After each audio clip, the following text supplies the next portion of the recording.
Good morning students. BSc secondary स्टूडेंटों का Bhagwati PG college online classes में स्वागत है। लास्ट लेक्चर्स तक हमने पेपर थर्ड की स्टडी की थी, ठीक है, जिसकी लगभग सभी यूनिट कंप्लीट हो चुकी है। आज हम इस लेक्चर में पेपर नंबर फर्स्ट स्टार्ट कर रहे हैं, ठीक है। पेपर नंबर फर्स्ट जिसका नाम है diversity and systematics of seeds plants, ठीक है। क्या है? Diversity and systematics of seeds plants, ठीक है। अर्थात वर्गीकी व विविधता, बीजीय पादपों में वर्गीकी व विविधता, जिसके अंतर्गत हम कौन से पादपों का वर्णन करेंगे? जिम्नोस्पर्म का, ठीक है। किसका वर्णन करेंगे? जिम्नोस्पर्म का वर्णन करेंगे, ठीक है। आज हमारा जो टॉपिक है वो है जिम्नोस्पर्म के सामान्य लक्षण, ठीक है। क्या पढ़ने वाले हैं हम? जिम्नोस्पर्म के सामान्य लक्षणों का अध्ययन करेंगे, ठीक है। तो सबसे पहले देखें कि जो जितने भी वनस्पति जगत में, ठीक है, वनस्पति जगत में, ठीक है, सभी जो बीजीय पादप हैं, सभी बीजीय पादप हैं, उनको किसके अंतर्गत रखा गया है?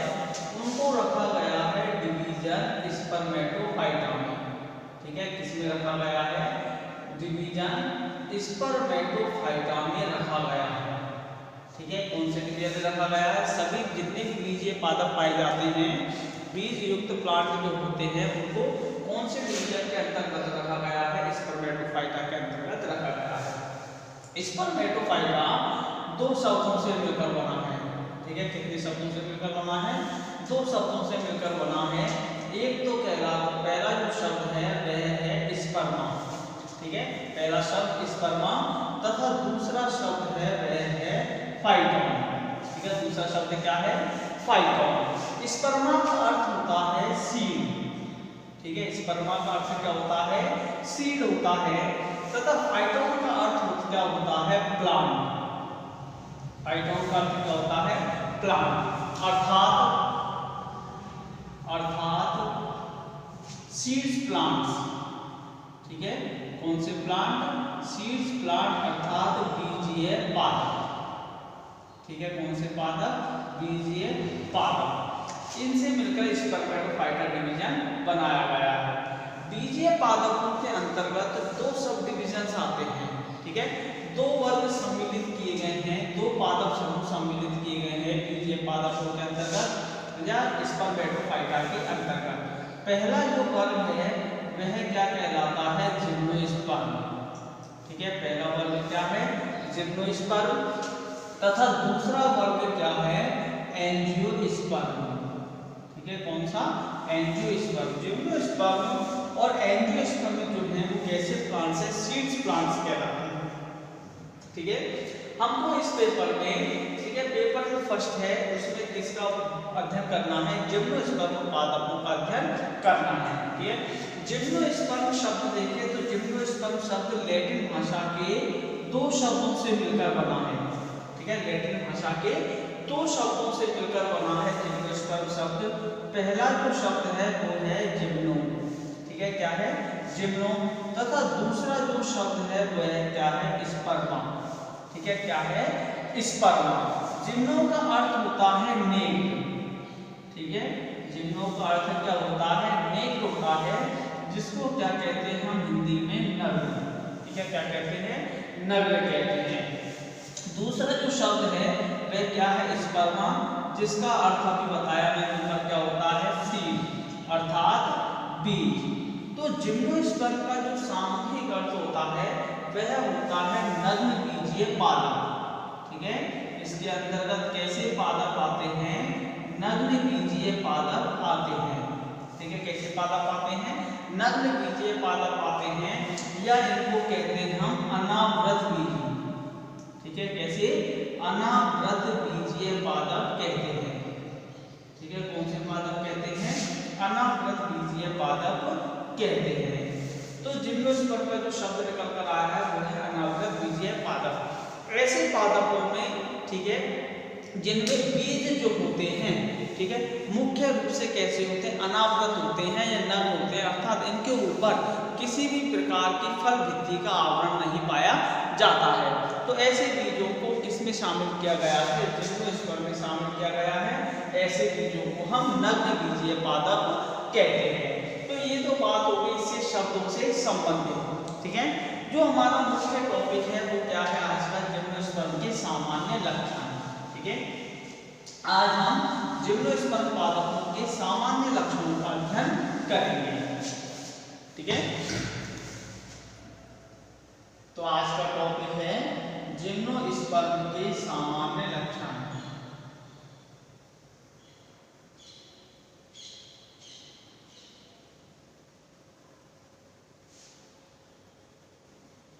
जिम्नोस्पर्म पादपों की क्या क्या विशेषताएं होती हैं वो देखते हैं। तो जिम्नोस्पर्म की जो मुख्य विशेषता होती है कि कैसे प्लांट है, नग्न बीजी प्लांट है, पहली विशेषता, ठीक है। जिम्नोस्पर्म के जो जीवित पादप हैं, ठीक है, जीवित जिम्नोस्पर्म जो हैं, जीवित जिम्नोस्पर्म जो हैं वो कैसे होते हैं, सदाहरित वृक्ष, ठीक है, कैसे होते हैं, सदाहरित वृक्ष, या कैसे होते हैं, छूप होते हैं, ठीक है, कैसे होते हैं, छूप प्रकार होते हैं, वृक्ष की आकृति या छुपी आकृति के पाए जाते हैं, ठीक है। इनके जो पादप होते हैं, ठीक है, वो क्या दर्शाते हैं, मरुद विधीय अनुकूलन, ठीक है। जिम्नोस्पर्म पादप जो होते हैं वो क्या प्रदर्शित करते हैं, मरुद विधीय अनुकूलन प्रदर्शित करते हैं, ठीक है, मरुद विधीय अनुकूलन प्रदर्शित करते हैं, ठीक है। उसे यानी ये कि पादप जो होते हैं मुख्य रूप से जलाभाव वाली कंडीशन में पाए जाते हैं। अधिकतर पादप, सभी पादप नहीं, अधिकांशतः पादप मरुद विधीय अनुकूलन प्रदर्शित करते हैं, ठीक है। इनके जो पादप होता है, ठीक है, जिम्नोस्पर्म पादप जो होते हैं वो कैसे होते हैं, बीजाणुत्पित, ठीक है, कैसे होते हैं, बीजाणुत्पित पादप होते हैं जिम्नोस्पर्म में, ठीक है, जिनको क्या कहते हैं हम, स्पोरोफाइटिक, ठीक है। कैसे प्लांट होते हैं जिम्नोस्पर्म, जो मुख्य पादप होता है वह स्पोरोफाइटिक प्लांट या बीजाणुत्पित पादप होता है, जो कि, ठीक है, मूल, स्तंभ व पत्तियों में, ठीक है, मूल, स्तंभ व पत्तियों में क्या होता है, विभेदित होता है, ठीक है। मुख्य रूप से जो स्पोरोफाइटिक प्लांट होता है, इसका मुख्य पादप होता है वह मूल, स्तंभ व पत्तियों में क्या होता है, विभेदित होता है। नेक्स्ट विशेषता देखिए इसकी जिम्नोस्पर्म पादपों की, इनमें जो मूल पाई जाती है, ठीक है, मूल जो पाई जाती है वह कौन से प्रकार की पाई जाती है, मूसला मूल तंत्र, ठीक है। कौन सा मूल तंत्र पाया जाता है, इनमें मूसला मूल तंत्र पाया जाता है, तथा इनकी मूलें जो होती हैं, ठीक है, वो क्या प्रदर्शित करती हैं, सहजीविता को दर्शाती हैं, ठीक है। इनकी मूलें जो होती हैं वो क्या दर्शाती हैं, सहजीविता का जीवन दर्शाती हैं, अर्थात इनकी जड़ों में, ठीक है, इनकी जड़ों में कुछ बैक्टीरिया क्या होते हैं, ठीक है, बैक्टीरिया क्या करते हैं, इनके साथ सहजीवन संबंध बनाते हैं, ठीक है, जो नाइट्रोजन फिक्सेशन का कार्य करते हैं। इनमें जो स्तंभ पाया जाता है, ठीक है, स्तंभ जो होता है इनमें, ठीक है, वह कैसा होता है, ऊर्ध्व प्रकार का, ठीक है, कैसा होता है, स्तंभ ऊर्ध्व प्रकार का होता है, तथा यह शाखित अथवा अशाखित हो सकता है, ठीक है, कैसा हो सकता है, शाखित अथवा अशाखित हो सकता है, ठीक है।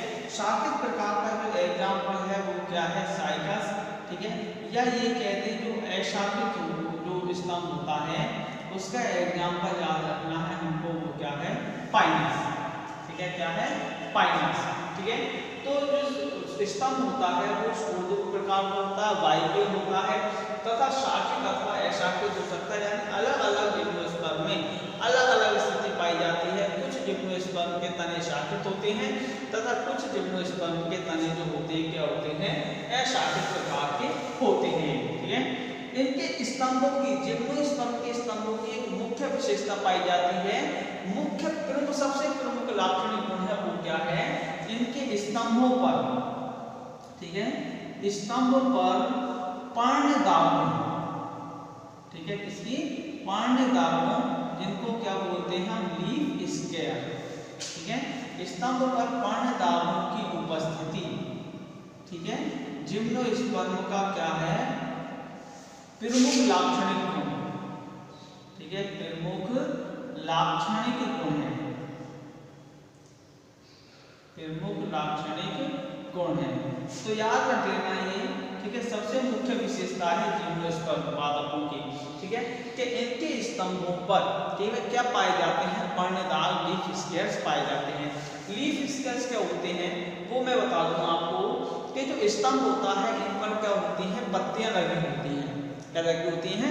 पत्तियां लगी होती हैं। जब पत्तियां झड़ जाती हैं, ठीक है, क्या होती हैं? पत्तियां झड़ जाती हैं, तो पत्तियों के झड़ने के स्थान पर कुछ दाग उपस्थित रह जाते हैं, कुछ स्पॉट्स नजर आ जाते हैं, ठीक है। उन स्पॉट्स या दागों को क्या कहते हैं? हम लीफ स्केयर्स कहते हैं, पर्णदाग कहते हैं। यानी पत्तियों के झड़ने के स्थान पर पर्णदाग क्या होते हैं? विकसित हो जाते हैं, जो कि जिम्नोस्पर्म के स्तंभ की क्या होती है? मुख्य विशेषता मानी जाती है।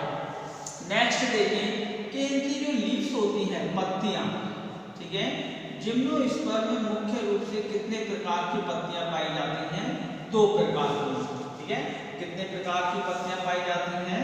2 प्रकार की लीव्स इनमें पाई जाती हैं, ठीक है। पहले प्रकार की जो लीव्स होती है वह कौन सी होती है? सामान्य पर्ण, ठीक है। कौन सी पर्ण? सामान्य पर्ण पाई जाती है, ठीक है। सामान्य पर्ण जो होती है, ठीक है, सामान्य पर्ण कैसी होती है? सरल होती है, ठीक है, हरी होती है, ठीक है, सूच्याकार, ठीक है, सूच्याकार या पिच्छाकार संयुक्त होती है, ठीक है। सामान्य पर्ण होती है सरल, हरी, सूच्याकार या पिच्छाकार संयुक्त होती है, ठीक है, जैसे, ठीक है, पिच्छाकार संयुक्त होती है। नेक्स्ट दूसरे प्रकार की जो पर्ण होती है, ठीक है, वह होती है शल्क पर्ण, ठीक है। कौन सी पर्ण? शल्क पर्ण, स्केली लीव्स, ठीक है। कौन सी लीव्स? स्केली लीव्स पाई जाती हैं, ठीक है। स्केली लीव्स की विशेषताएं क्या होती है? ये कैसी होती हैं? छोटी होती हैं, ठीक है, कैसी होती है? छोटी होती हैं तथा कैसी होती हैं? पर्णपाती, ठीक है, कैसी होती हैं? पर्णपाती होती हैं। अर्थात ये कहते हैं कि जिम्नोस्पर्म पादपों में 2 प्रकार की पर्ण पाई जाती है, तो सामान्य पर्ण और दूसरी कौन सी पर्ण? शल्की पर्ण पाई जाती है, ठीक है, जो कि कैसी होती हैं? छोटी व पर्णपाती होती हैं, ठीक है। नेक्स्ट इनके स्तंभ की बात करें हम, ठीक है, स्तंभ की बात करें, इसकी एनाटॉमी की बात करें, इंटरनल स्ट्रक्चर्स की बात करें स्तंभ की, ठीक है, तो स्तंभ में जो कॉर्टेक्स होता है, ठीक है, स्तंभ में जो कॉर्टेक्स होता है वो कैसा होता है? पैरेन्काइमेटस, ठीक है, कैसा होता है? पैरेन्काइमेटस होता है, मृदुत के प्रकार का होता है, ठीक है। कॉर्टेक्स कैसा होता है? पैरेन्काइमेटस मृदुत के प्रकार का होता है। मृदुत के प्रकार में इनकी कुछ कोशिकाओं में, ठीक है, कुछ कोशिकाओं में क्या पाए जाते हैं? स्टार्च के कण पाए जाते हैं, ठीक है, क्या पाए जाते हैं? स्टार्च ग्रेन्स एंड टैनिन, ठीक है, आदि क्या होते हैं? आदि पदार्थ उपस्थित होते हैं, ठीक है। इनकी पैरेन्काइमेटस कोशिकाओं में स्टार्च ग्रेन तथा टैनिन आदि उपस्थित होते हैं। नेक्स्ट देखें हम, ठीक है, इनके कॉर्टेक्स में, ठीक है, जो वेस्कुलर सिस्टम होता है, ठीक है, संवहन तंत्र जो होता है वो कैसा पाया जाता है? डेवलप्ड प्रकार का पाया जाता है, ठीक है। वेस्कुलर सिस्टम कैसा होता है? डेवलप्ड प्रकार का होता है, ठीक है। इनमें जो जाइलम होता है, ठीक है, जाइलम जो होता है उसमें क्या होता है? जाइलम जो होता है सभी तत्वों से मिलकर बना होता है, जितने भी जाइलमी एलिमेंट्स हैं उनसे मिलकर बना होता है, ठीक है। लेकिन इसमें क्या होता है? वेसल्स जो होती हैं, ठीक है, जो वाहिकाएं जो होती हैं वो क्या होती हैं? एब्सेंट होती हैं, ठीक है।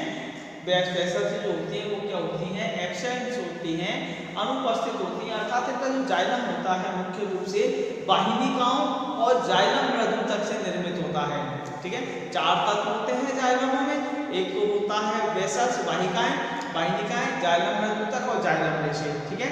लेकिन इसमें बाह्यनिकाएं पाई जाती है, जाइलम मृदुतक, जाइलम रेशे उपस्थित होते हैं, लेकिन बाह्यिकाओं का क्या पाया जाता है। लेकिन एक ऐसा ऑर्डर है, ठीक है, एक ऐसा ऑर्डर है जिसमें क्या पाए जाते हैं, वाहिकाएं उपस्थित होती हैं। ये क्या है, इसका अपवाद, ठीक है, एक्सेप्शन है इसका। नीचेस ऑर्डर के जितने भी सदस्य हैं उनमें वाहिकाओं की उपस्थिति पाई गई है, ठीक है। इसमें जो जाइलम होता है, ठीक है, जाइलम जो होता है वह कैसा पाया जाता है, जड़ों में, ठीक है, diarch to polyarch, ठीक है, कैसा होता है, डाई आर्च में पॉली आर्च होता है तथा कैसा होता है, एग्जार्च प्रकार का, ठीक है, कैसा होता है, डाई आर्च पॉली आर्च होता है तथा एग्जार्च प्रकार का जाइलम में पाया जाता है, ठीक है।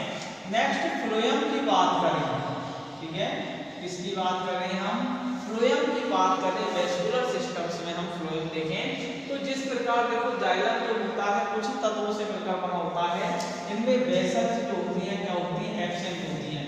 इसी प्रकार से फ्लोएम भी 4 तत्वों से मिलकर बना होता है, ठीक है। एक तो क्या होती है इसमें सीव ट्यूब्स, ठीक है, सीव सेल्स होती हैं, चालनी कोशिकाएं होती हैं, चालनी तत्व होते हैं। दूसरे जो होते हैं कंपेनियन सेल्स, सह कोशिकाएं होती हैं, फ्लोएम फाइबर्स होते हैं, फ्लोएम पैरेन्काइमा पाए जाते हैं, 4 तत्व होते हैं। लेकिन फ्लोएम जिम्नोस्पर्म के फ्लोएम में, ठीक है, जो कंपेनियन सेल्स हैं, ठीक है, कौन सी सेल्स, कंपेनियन सेल्स जो हैं वो क्या पाई जाती हैं, एब्सेंट होती हैं, ठीक है, यानी जो सह कोशिकाएं होती हैं उनका क्या पाया जाता है, अभाव पाया जाता है, ठीक है। इसका भी एक एब्सेंट है, ऑर्डर जो न्यूक्लियस हैं, ठीक है, ऑर्डर न्यूक्लियस के गण न्यूक्लियस के जितने भी सदस्य हैं उनमें कंपेनियन सेल्स उपस्थित होती है, ठीक है। तो ये तो बात हुई किसकी, वेस्कुलर सिस्टम्स की हमारे, ठीक है, जाइलम और फ्लोएम की। नेक्स्ट यदि हम लीफ की एनाटॉमी देखें, ठीक है, लीफ की एनाटॉमी की बात करें हम, ठीक है, तो लीफ की एनाटॉमी जो होती है इनमें लीफ में जो मीजोफिल होता है, ठीक है, जो मीजोफिल होता है पर्ण मध्य तक होता है, वो मुख्य रूप से कैसा होता है, स्पंजी पैरेन्काइमा, ठीक है, एक तो होता है पेरिशियल टिश्यू, ठीक है, मीजोफिल, पेरिशियल टिश्यू एंड स्पंजी पैरेन्काइमा, ठीक है, स्पंजी पैरेन्काइमा में क्या होता है, यह डिफरेंशिएटेड भी हो सकता है, ठीक है, क्या हो सकता है, डिफरेंशिएटेड भी हो सकता है तथा कैसा हो सकता है, अनडिफरेंशिएटेड, ठीक है, कैसा हो सकता है, अनडिफरेंशिएटेड भी हो सकता है। अर्थात मीजोफिल जो है पेरिशियल टिश्यू खंभों तक व स्पंजी पैरेन्काइमा स्पंजी मृदुतक में विभेदित और अविभेदित हो सकता है। जैसे साइटस में कैसा होता है, विभेदित प्रकार का, ठीक है, तथा पाइनस में कैसा होता है, अविभेदित प्रकार का मीजोफिल पाया जाता है, ठीक है। तो ये इसके एनाटॉमी की बात होगी, इनके जड़, तने और पत्ते की विशेषताओं की बातें, ठीक है। इसके पश्चात देखते हैं कि जो यहां तक समझ में आ गया होगा, ठीक है।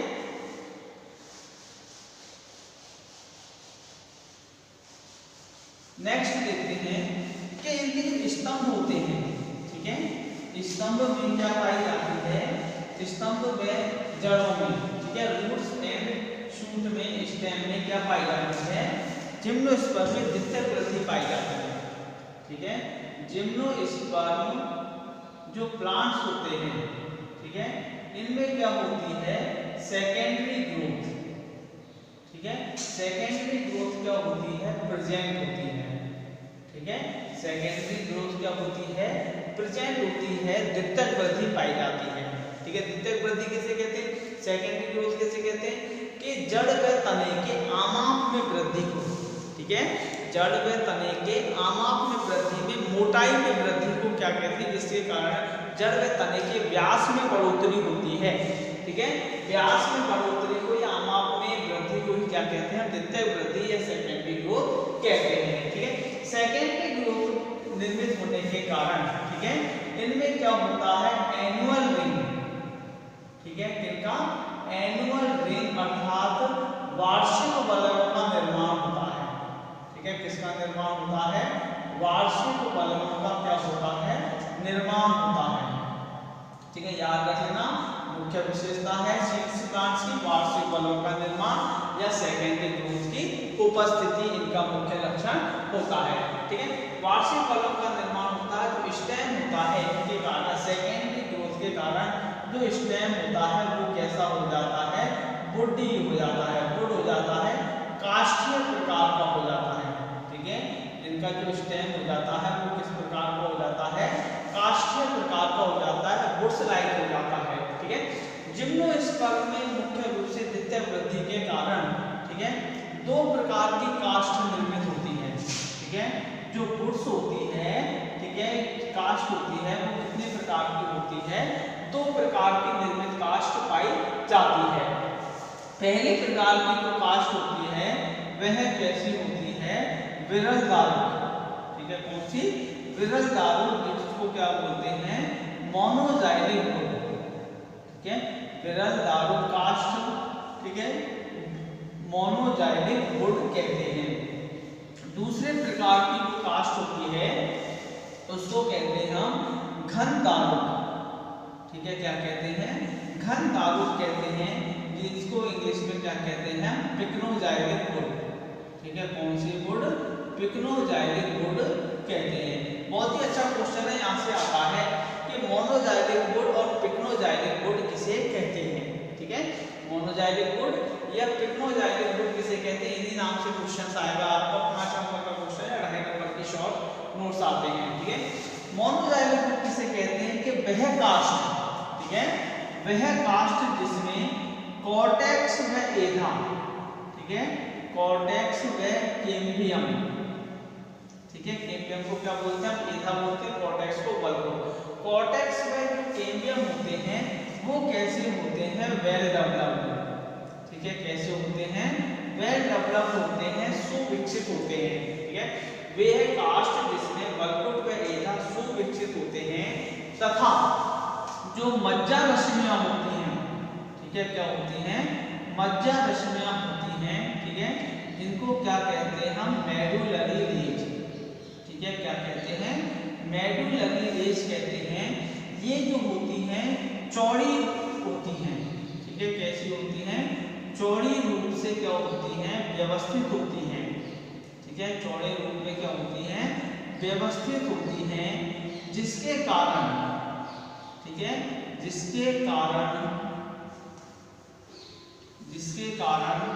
जो काष्ठ होती है, ठीक है, जिसके कारण जो काष्ठ होती है संहत नहीं होती है, अर्थात कॉम्पैक्ट नहीं होती है।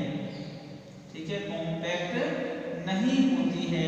ठीक है, ऐसी काष्ठ को क्या कहते हैं हम? मोनोजाइलिक वुड कहते हैं। ठीक है, क्या कहते हैं? मोनोजाइलिक वुड कहते हैं। ठीक है, तो याद रख लेना, वह काष्ठ जिसमें कॉर्टेक्स व एधा या कैम्बियम सुविकसित होते हैं तथा मज्जा रश्मियां जो होती हैं वो चौड़े रूप में क्या होती हैं? व्यवस्थित होती हैं, जिसके कारण जो काष्ठ होती है वो कॉम्पैक्ट नहीं होती है, संहत नहीं होती है। ऐसी काष्ठ को क्या कहते हैं हम? मोनोजाइलिक वुड कहते हैं। ठीक है, इस प्रकार की जो काष्ठ है वो किसमें पाई जाती है? साइकस में। ठीक है, इस प्रकार की जो काष्ठ है वो किसमें पाई जाती है? साइकस में पाई जाती है। ठीक है, इसके विपरीत देखें हम कौन सी काष्ठ? पिक्नोजाइलिक वुड या घन दारू काष्ठ। ठीक है, वह काष्ठ जिसमें कॉर्टेक्स एंड कैम्बियम, ठीक है, कॉर्टेक्स एंड कैम्बियम कैसा होता है? रिड्यूस्ड प्रकार का होता है। ठीक है, कॉर्टेक्स और कैम्बियम कैसे होते हैं? न्यूनीकृत होते हैं, यानी अल्प विकसित होते हैं। रिड्यूस्ड का मतलब क्या होता है? न्यूनीकृत होना, अल्प विकसित होना। ठीक है, कॉर्टेक्स और कैम्बियम कैसे होते हैं? रिड्यूस्ड होते हैं तथा जो मज्जा रश्मियां होती हैं, ठीक है, जो मज्जा रश्मियां होती हैं वो कैसी होती हैं? संकीर्ण रूप से व्यवस्थित। ठीक है, किस रूप में व्यवस्थित होती हैं? संकीर्ण रूप में अरेंज होती हैं, व्यवस्थित होती हैं। यानी कि जो मज्जा रश्मि होती है बहुत क्लोजली अरेंज होती है, पास अरेंज होती हैं। ठीक है, अब पास अरेंज होती हैं, इसके कारण जो काष्ठ है, ठीक है, वो किस प्रकार का हो जाता है, सनहत प्रकार का, यानी कॉम्पैक्ट हो जाता है, ठीक है। कैसा हो जाता है, काष्ठ जो होते हैं मध्य रस में संकीर्ण रूप से व्यवस्थित होने के कारण काष्ठ कैसी हो जाती है, सनहत प्रकार की हो जाती है, यानी सघन रूप से व्यवस्थित हो जाती है उनकी कोशिका। ऐसे काष्ठ को क्या कहते हैं, हम पिक्नोजाइलिक वुड कहते हैं, ठीक है। ऐसे काष्ठ जो है वो किसमें पाई जाती है, पाइनस में, ठीक है, किसमें पाई जाती है, पाइनस में पाई जाती है, ठीक है। एग्जांपल क्या है, पाइनस। तो दोबारा से सुन ले, बहुत ही इंपॉर्टेंट क्वेश्चन है ये, मोनोजाइलिक वुड और पिक्नोजाइलिक वुड, ठीक है। मोनोजाइलिक वुड किसे कहते हैं, वह काष्ठ जिसमें कॉर्टेक्स और कैम्बियम सुविकसित होते हैं, वेल डेवलप्ड होते हैं तथा मज्जा रश्मियां चौड़ी रूप से क्या होती है, व्यवस्थित होती हैं, दूर दूर फैली हुई रूप में व्यवस्थित होती हैं, जिसके कारण काष्ठ कॉम्पैक्ट नहीं होता है, सनहत प्रकार का नहीं होता है। ऐसे काष्ठ को क्या कहते हैं, हम मोनोजाइलिक वुड कहते हैं। Example cycle. इसके विपरीत पिक्नोजाइलिक वुड जो होती है उसमें क्या होता है, कॉर्टेक्स और कैम्बियम न्यूनीकृत होता है, रिड्यूस्ड होता है, अल्प विकसित होता है, जिसके कारण मज्जा रश्मियां संकीर्ण रूप में या पास पास में व्यवस्थित होती हैं, जिसके कारण काष्ठ जो होती है सनहत प्रकार की निर्मित होती है। ऐसी काष्ठ को क्या कहते हैं, पिक्नोजाइलिक वुड कहते हैं। एग्जांपल पाइनस, ठीक है। तो ये तो बात होगी किसकी, इसके वेजिटेटिव पार्ट्स की, ठीक है, जड़ तना पत्तियों के पार्ट्स की बात होती है जिम्नोस्पर्म के, ठीक है। नेक्स्ट देखते हैं इसके रिप्रोडक्टिव कैरेक्टर्स क्या होते हैं, ठीक है, जननात्मक लक्षण क्या होते हैं, यहाँ तक समझ में आ गया होगा। नेक्स्ट देखते हैं इसके रिप्रोडक्टिव पार्ट्स, ठीक है, जनन इस प्रकार का पाया जाता है, ठीक है।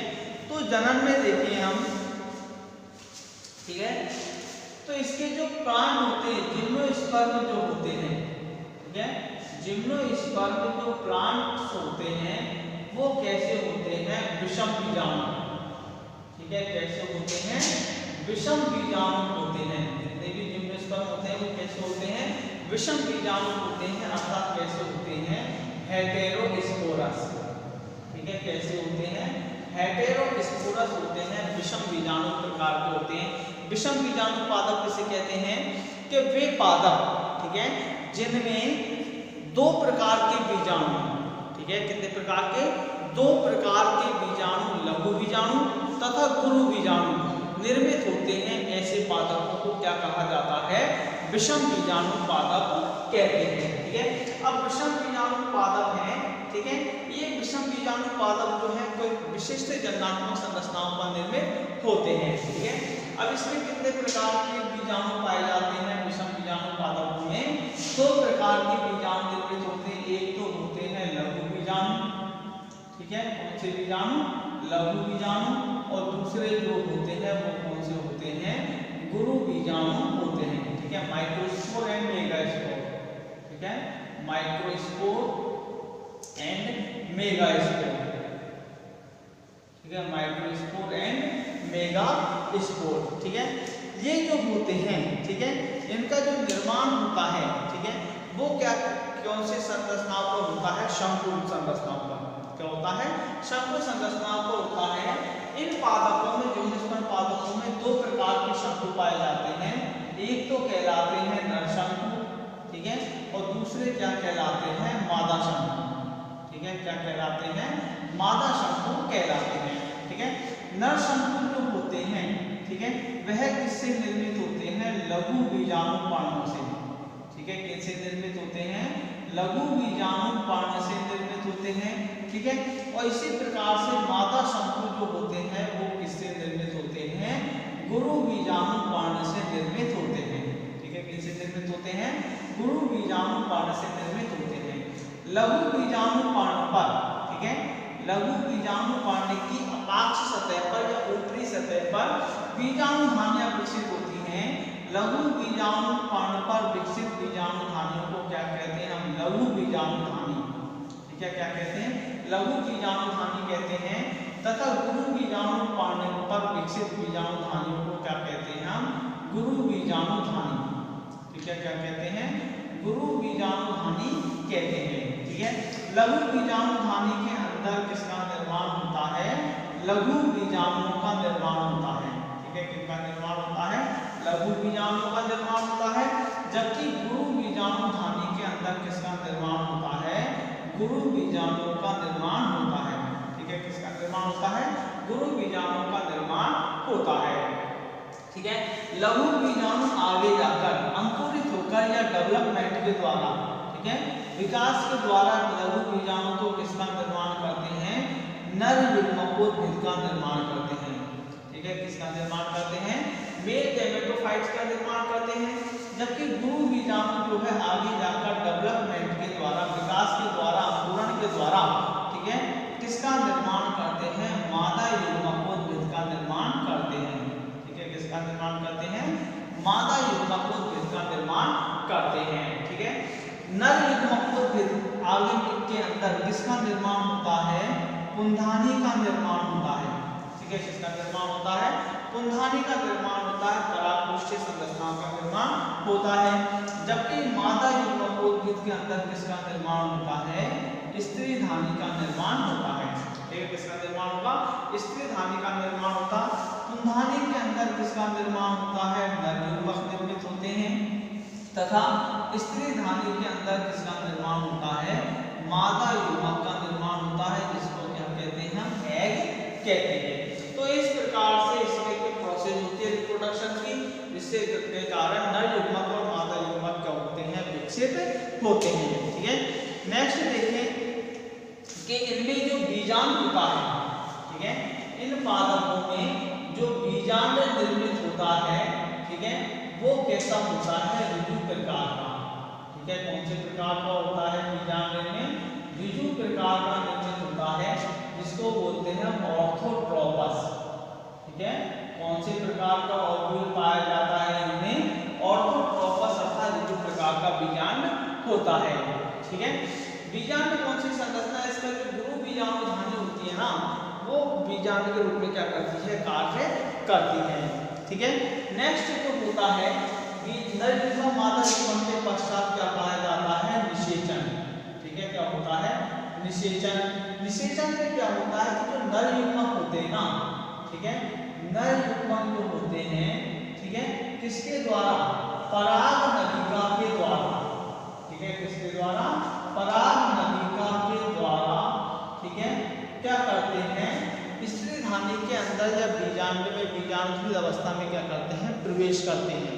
ठीक है, नर युग्मकों का, ठीक है, नर युग्मक पराग नलिका के द्वारा किसमें प्रवेश करते हैं? स्त्री धानी में प्रवेश करते हैं। ठीक है, स्त्री धानी में क्या करते हैं? प्रवेश करते हैं। इस प्रकार के युग्मन को क्या कहते हैं? हम नाल युग्मन। ठीक है, क्या कहते हैं? नाल युग्मन कहते हैं, साइफेनोगेमी। ठीक है, क्या कहते हैं इसको? साइफेनोगेमी कहते हैं। ठीक है, आधे नंबर का क्वेश्चन आता रहता है यहाँ से, साइफेनोगेमी या नाल युग्मन किसे कहते हैं? तो किसे कहेंगे कि जिम्नोस्पर्म पादपों में, ठीक है, नर युग्मक जो होता है पराग नलिका, एक नलीनुमा संरचना होती है पराग नलिका, उसके द्वारा स्त्री धानी में प्रवेश करते हैं। इस प्रक्रिया को क्या कहते हैं? नाल युग्मन कहते हैं। ठीक है, निषेचन के पश्चात किसका निर्माण होता है? जाइगोट का। ठीक है, निषेचन पश्चात किसका निर्माण होता है? जाइगोट का फॉर्मेशन होता है, टूएन। ठीक है, जाइगोट का क्या होता है? निर्माण होता है। ठीक है, जाइगोट का निर्माण होता है। जाइगोट से किसका निर्माण होता है? एम्ब्रियो का। ठीक है, किसका निर्माण होता है? एम्ब्रियो का निर्माण होता है, भ्रूण का निर्माण होता है। ठीक है, अब भ्रूण का निर्माण होता है, इसमें क्या होता है कि एक संरचना पाई जाती है भ्रूण में, वो क्या है? एंडोस्पर्म। ठीक है, जिम्नोस्पर्म पादपों में या एंडोस्पर्म पादपों में क्या होती है? एंडोस्पर्म, जिसको क्या बोलते हैं हम? भ्रूण कोश। ठीक है, क्या कहते हैं इसको? हम भ्रूण कोश कहते हैं। ठीक है, एंडोस्पर्म होता है, एंडोस्पर्म जो होता है जिम्नोस्पर्म पादपों में, ठीक है, किस प्रकार का पाया जाता है? हैप्लॉइड प्रकार का। ठीक है, याद रख लेना, किस प्रकार का होता है? हैप्लॉइड प्रकार का होता है। जबकि जो आवरण बीजीय पादप होते हैं, एंजियोस्पर्म प्लांट होते हैं, उनके अंदर जो भ्रूण कोश होता है वो कैसा होता है? त्रिगुणित। ठीक है, कैसा होता है? त्रिगुणित होता है, 3n पाया जाता है। मुख्य अंतर है इनमें, ठीक है। एंजियोस्पर्म पादपों में एंजियोस्पर्म जो होता है त्रिगुणित होता है, जबकि जिम्नोस्पर्म पादपों में जो एंडोस्पर्म होता है वो भ्रूणपोष होता है, हैप्लॉइड होता है। क्यों होता है? क्योंकि एंडोस्पर्म का जो निर्माण होता है, ठीक है, एंडोस्पर्म का निर्माण जो होता है वो कब होता है? निषेचन से पहले, ठीक है। कब होता है? निषेचन से पूर्व होता है। याद रख लेना, एंडोस्पर्म का निर्माण कब होता है? निषेचन से पूर्व जिम्नोस्पर्म पादपों में, जबकि एंजियोस्पर्म पादपों में जो एंडोस्पर्म का निर्माण होता है वो कब होता है? निषेचन के पश्चात, ठीक है। कब होता है?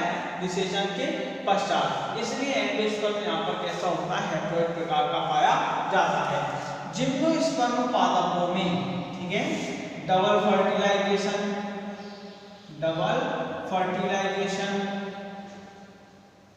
एंड ट्रिपल फ्यूजन, ठीक है, ट्रिपल फ्यूजन एब्सेंट होती है, ठीक है। क्या होता है?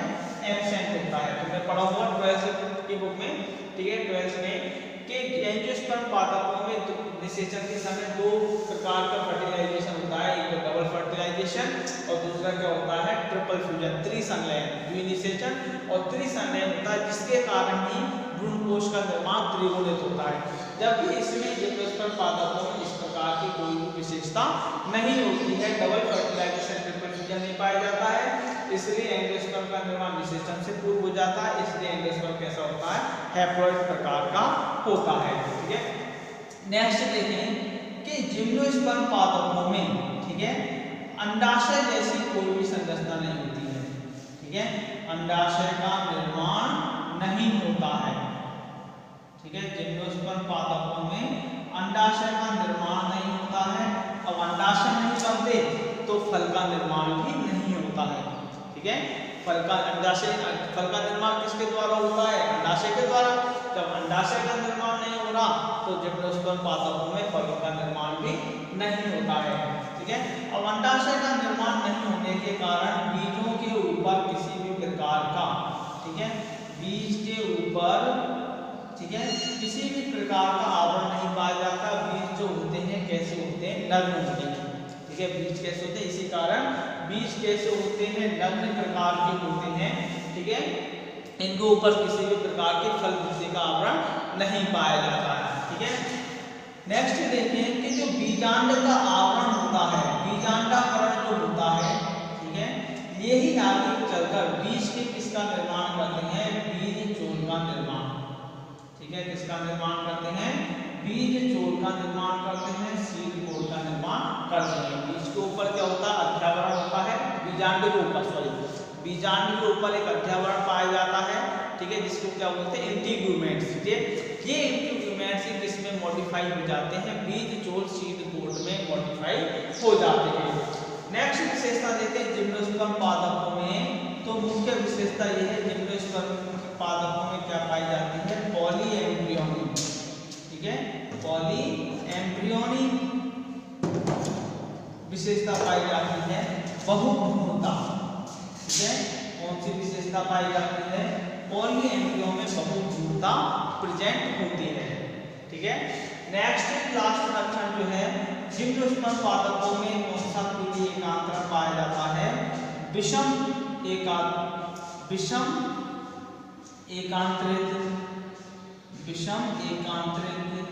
या आकृतिक, ठीक है, विषम आकृतिक पीढ़ी एकांतरण पाया जाता है, ठीक है। कौन सा पीढ़ी एकांतरण पाया जाता है? विषम आकृतिक पीढ़ी एकांतरण उपस्थित होता है, पाया जाता है, ठीक है। तो ये क्या है? जिम्नोस्पर्म के सामान्य लक्षण, ठीक है। क्या है? जिम्नोस्पर्म के सामान्य लक्षण है। इसमें कुछ 2-3 क्वेश्चन इंपॉर्टेंट है जो एग्जाम में आते रहते हैं, ठीक है। तो आज हमने क्या पढ़ा? जिम्नोस्पर्म के सामान्य लक्षण पढ़े। नेक्स्ट लेक्चर में हम क्या पढ़ने वाले हैं?